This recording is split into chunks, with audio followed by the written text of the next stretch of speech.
Hello everyone, আমি মৌমিতা। তো নিয়ে চলে এলাম আবার নতুন একটি ভিডিও। দেখতেই পাচ্ছ আজ আবার বেরিয়ে পড়েছি। হ্যাঁ, আমি সকালবেলায় যখন বেরিয়েছি তার মানে তো একটাই, আজও আমি শুটে যাচ্ছিলাম। তো আজকের শ্যুটটা ছিল ঋতুদি ভাইয়ের কাছে। ঋতুদির বাড়িটা হচ্ছে আমাদের কাদায়, বহরমপুর। তো সেখানেই যাচ্ছিলাম। এই যে বাড়ি থেকে বেরিয়ে টোটো ধরার জন্য ওয়েট করছিলাম। তো টোটোতেও উঠে পড়েছি, দেখতেই পাচ্ছ। টোটোতে উঠে আমাদের বানজিরিয়া থেকে পাসপোর্ট পর্যন্ত কি রাস্তা বাজে তোমরা তো জানোই। তো ধাক্কা খেতে খেতে গেলাম।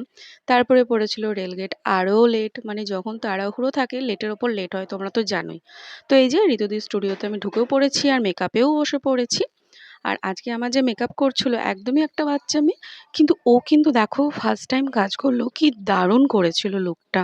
মানে তোমাদেরকে ফাইনাল লুক তো আমি অবশ্যই শেয়ার করব, কিন্তু এখানে হাফ মেকআপ ডান হবার পরেই আমার আলাদাই রকমই লাগছিল নিজেকে। মানে এতটা ভালো সাজিয়েছে, সেটা হাফ মেকআপ ডান হবার পরেই আমি বুঝতে পারছিলাম যে না, আমার আজকের লুকটা দারুণ আসবে। তো যেমন কথা তেমন কাজ, সত্যি বলছি আজকের লুকটা কিন্তু দারুণ হয়েছিল। তো তোমরা কিন্তু ভিডিওটা অবশ্যই লাস্ট অবধি দেখো। তো এই যে আজকে ঋতুদি ভাইয়ের স্টুডেন্ট ওয়ার্ক ছিল, এই যে ঋতুদি ভাইয়ের স্টুডিও তোমাদেরকে আমি ঘুরিয়ে দেখিয়ে দিলাম। আর ওই যে ওই কোণে বসেছিল মনীষা, ও ভিডিও করছিল না কি করছিল জানি না, অল টাইম ফোন নিয়ে ব্যস্ত। তো এই যে এখানে আমার হেয়ার হচ্ছিল, হেয়ারের কাজ চলছিল, আর আজকে ছিল ওপেন হেয়ার। তো এখানে আমি একটু ভিডিও করছিলাম, চেষ্টা করছিলাম যদি পারি এত ভিড়ের মধ্যে। জানোই তো স্টুডেন্ট ওয়ার্কে ধাক্কাধাক্কি করেই আমাদেরকে রিলস করতে হয়, কিন্তু আমরা তো করবই। আর এগুলো যদি না করলাম তাহলে আর কিসের মডেল হলাম, তাই না বলো? তো এখানে আমার 90% লুক ডান হয়ে গেছে। তো দেখতেই পাচ্ছ, এটা হচ্ছে আজকের আমার ফাইনাল লুক। তো তোমরা বলো আজকের আমার লুকটা কেমন লাগছে। আমি বললাম না আজকের লুকটা দারুণ হয়েছিল।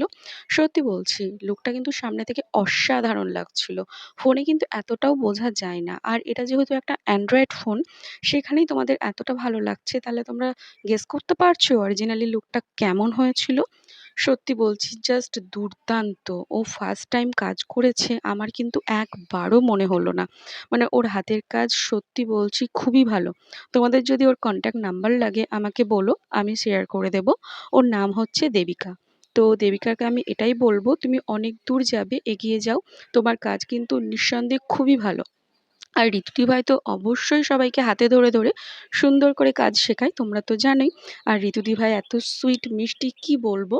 এতদিন পর দেখা দিভাইয়ের সাথে, কিন্তু দিভাই যেমন ছিল ঠিক তেমনই আছে, কোনো রকম চেঞ্জ হয়নি। খুব ভালো লাগলো ব্যাপারটা আমার। তো এটাই ছিল আজকের আমার ফাইনাল লুক। তো ভিডিওটা আর বেশি বড় করব না। এই যে তারপরে সবাই বসে পড়েছিলাম লাইভে, ঋতুদি ভাই এখানে ভিডিও শুরু করে দিয়েছিল। আর আমরা লাইভে বসে যে ফেল করব না তা কি হয়। দি ভাই বারবার বলছিল সবাই চুপ করো, কেউ কোনো কথা বলবা না।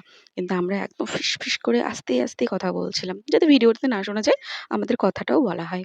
তো এই যে এখানে আমি আর মনীষা পাশাপাশি বসেছিলাম। আজকে সত্যি বলছি আমার মনীষার সবার লুকগুলো দারুণই এসেছিল। আর এই যে আমার সুইট মেকআপ আর্টিস্ট, বললামই এর নাম হচ্ছে দেবিকা। তো এর নাম্বার আমাদের লাগলে আমাকে অবশ্যই বলো, আমি শেয়ার করে দেব। তো চলো আজকের ভিডিওটা আর বেশি বড় করব না। আর একটা কথা, আজকেও কিন্তু আমি লাঞ্চের ভিডিও নিতে ভুলে গেছি। মানে তাড়াহুড়োতে ভিডিও করতে করতে না আমার মাথাতেই থাকছে না যে লাঞ্চের ভিডিওটাও নিতে হবে। তো যাই হোক, কিছু মনে করো না। আর এই যে আজকে আমাদের ফটোগ্রাফার ছিল বিপ্র ভাই। তো বিপ্রদীপও চলে এসেছিল, আর এখানে মডেলদের শ্যুট হচ্ছিল, যেহেতু ওরা ছিল দূরের, ওই জন্য ওদেরকে আমরা ছেড়ে দিচ্ছিলাম যে না, ওদের অনেকটাই যেতে হবে। তো ওরা যাক, আমাদের তো খুব একটা দূরে নয়, আমরা থেমে থেমেই করবো, অসুবিধা নেই। তো তারপরে এই যে লাস্টে আমি আর মনীষা শ্যুট করছিলাম, এখানে আমার শ্যুট চলছিল। তো সেখানে মানে কি বলবো, হাসাহাসি হচ্ছিল। কি নিয়ে হাসছিলাম আমি ঠিক জানি না। বাট সত্যি বলছি খুব এনজয় করে কাজটা করছিলাম। আর এটা ছিল এই যে আমার ফুল লুক, তোমরা দেখতে পাচ্ছ। এটা অনেকটা দূর থেকে নেওয়া।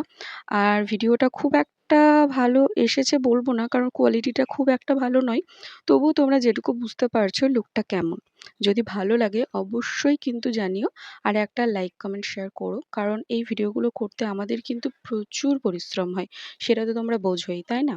আর একটা কথা যেটা না বললে পাপ লাগবে, এই ভিডিওগুলো কিন্তু আমাকে মনীষা করে দিয়েছিল। এটা যদি আমি না বলি ও আবার রাগ করবে, তো আমি বলে দিলাম। আর ও শুধু নয়, ওকে কিন্তু আমিও ভিডিও করে দিয়েছি। ও বলতে পারবে না আমি কিন্তু ভিডিওটা ভালোই করি। হ্যাঁ, অবভিয়াসলি ও ভিডিও ভালো করে, কিন্তু আমিও যে খুব খারাপ ভিডিও করি তা কিন্তু নয়। তো এরপরে আমাদের শ্যুট কমপ্লিট হয়ে যায়, আমি চলে আসি ড্রেস চেঞ্জ করতে, কিন্তু আমি এসে দেখি মনীষার এখনও ভিডিও করা শেষ হচ্ছে না। মানে ভাবো কোন লেভেলের ওর এনার্জি। সবার প্রায় ড্রেস জুয়েলারি খোলা হয়ে গেছে, এই যে আমার পুরো ড্রেস খোলা হয়নি, জুয়েলারি পুরো খোলা হয়ে গেছে, দিভাইকে দিয়েও চলে এসেছি যার জুয়েলারি ড্রেস। তো শুধু ড্রেসটা খুলবো, তো এখানেও আমি দেখছি মনীষা ভিডিও করেই যাচ্ছে। হি হি। এটা আমি চুপ করে নিয়েছি, কারণ ও আমার বাজে বাজে আর্ট করে বেবি ফেস করে ভিডিও নিয়েছে অনেক রকমের, তাই আমি একটু রিভেঞ্জ নেওয়ার চেষ্টা করেছিলাম আর কি। তো এই যে মেকআপ তুলে নিয়েছি, আমি বেরিয়ে পড়লাম। তো আজকের লোকেশনটা ছিল তোমাদেরকে বলেই দিলাম, কাদাই সতীমার একদম সামনে সাধনালয়ের উপরে, যেটা হচ্ছে ঋতুদির বাড়ি। তো চলো আজকের মতো ভিডিওটা এখানেই, আর ভিডিওটা বড় করব না। আমার ভিডিও যদি তোমাদের ভালো লাগে অবশ্যই একটা লাইক কমেন্ট শেয়ার করো। টাটা।